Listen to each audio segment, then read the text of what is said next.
we are in Museum Maritime. As we all know, the first country that colonized Malacca is Portuguese. So he is Alphonse de Albuquerque, who is the founder of A Formosa, which is known as a tourist attraction place. So apart from that, every traders in Malacca, including the Chinese, Indian and Japanese, were governed by their own leader style. And Hi, my name is Melaka from MSU in Faculty of Foundation in TESOL. So currently I'm in Melaka in Maritime Museum. So I'll tell you more about Maritime Museum. Maritime Museum is a museum about maritime activities in Melaka City. So this Maritime Museum was officially opened to the public on 13 June 1994 by Prime Minister Mahathir Mohamad in beginning of phase 1. Phase 2 of the museum is housed in Old Guthrie building and was opened by the State Committee for Tourism, Culture and Environment, Chairman of Port Artyom on 23 May 1998.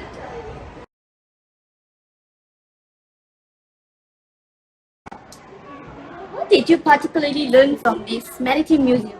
I learned about the barter trade.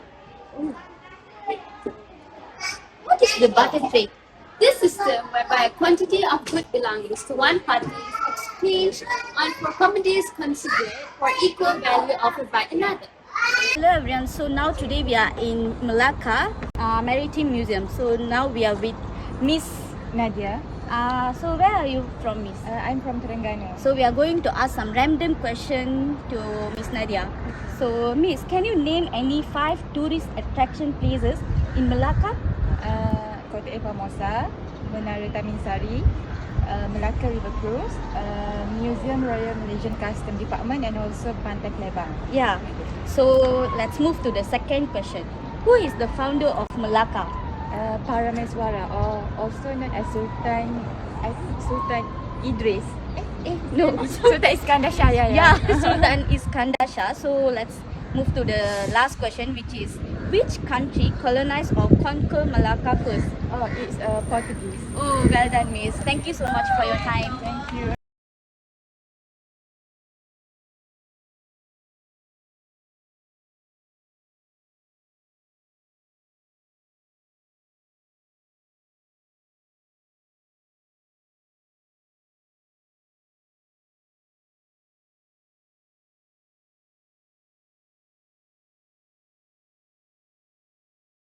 Hello everyone, I am Sardos Jalendran.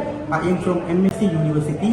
I am taking foundation in TESOL in MSU. Now I am in second semester.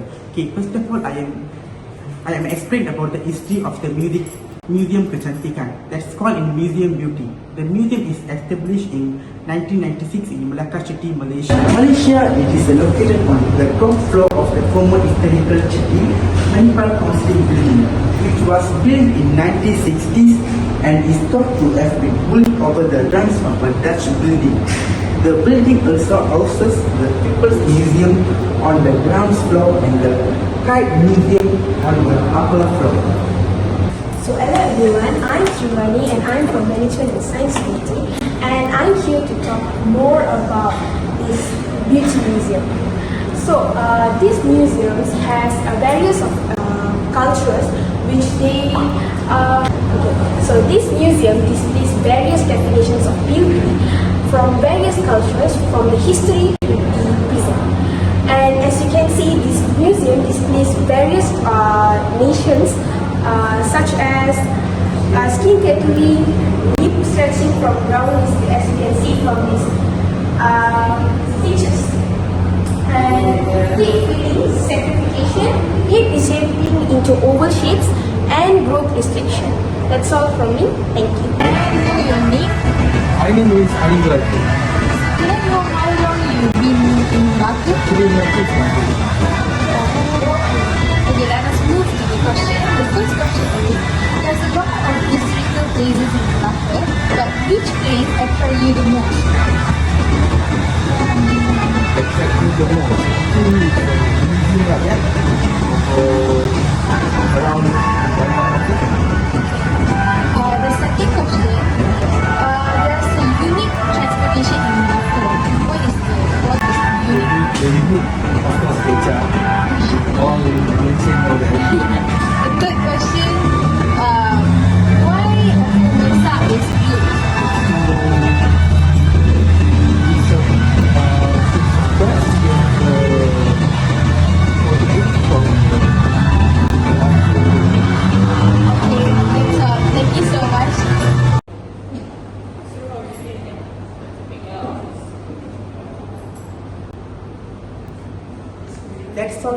viewers. Thank you.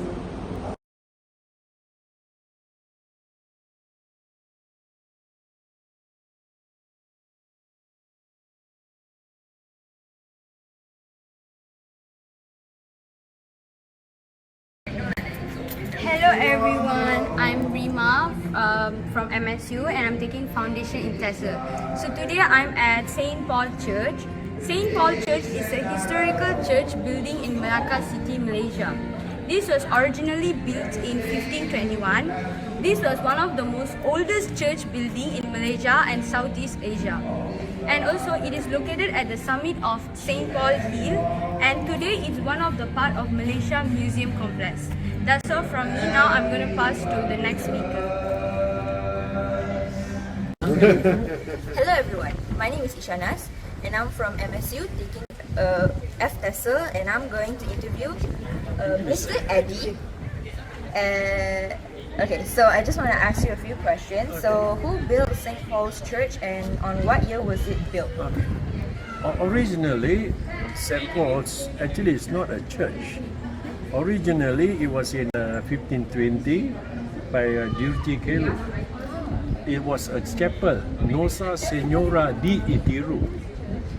So when Francis Xavier came down here in 1545, right, he gave all this piece of land to the Society of Joseph, and they completed all this and turned it into a church, what today we call St. Paul's Church, completed in 1586.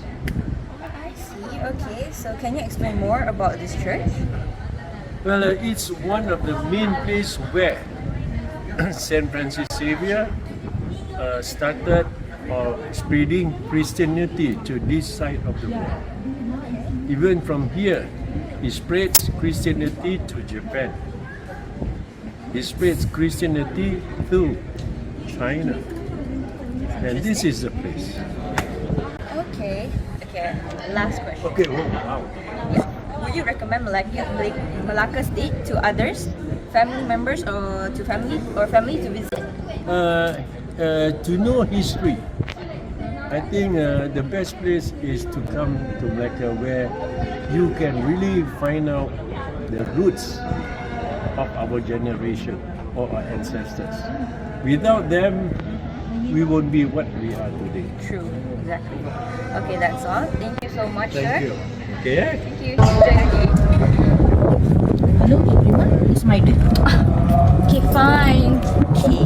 Hello everyone, I'm Arti Padmaraja from MSU and I'm taking Foundation in TESOL. I'm at St. Paul Church. So for the history of the church, St. Paul Church is built at 1521 and it's a dedication for the Virgin Mary. And it was built by the Portuguese nobleman which is called as Doutor Coelho. It's an act of gratitude for surviving his escape from a storm of South China Sea. And the chapel was dated by the Society of Jesus in 1548 by the Bishop of Goa. And the chapel was then further enlarged in 1556 with the addition of the second floor, and a belfry tower was added in 1590 with the title deeds received by Saint Francis Xavier. A burial vault was opened in 1592 and many people of distinction was buried here, including Pedro Martis, the second Bishop of Japan. So let me pass to the next speaker, which is Rima. St. Paul. Yes, I'm Rima, yeah. Sorry.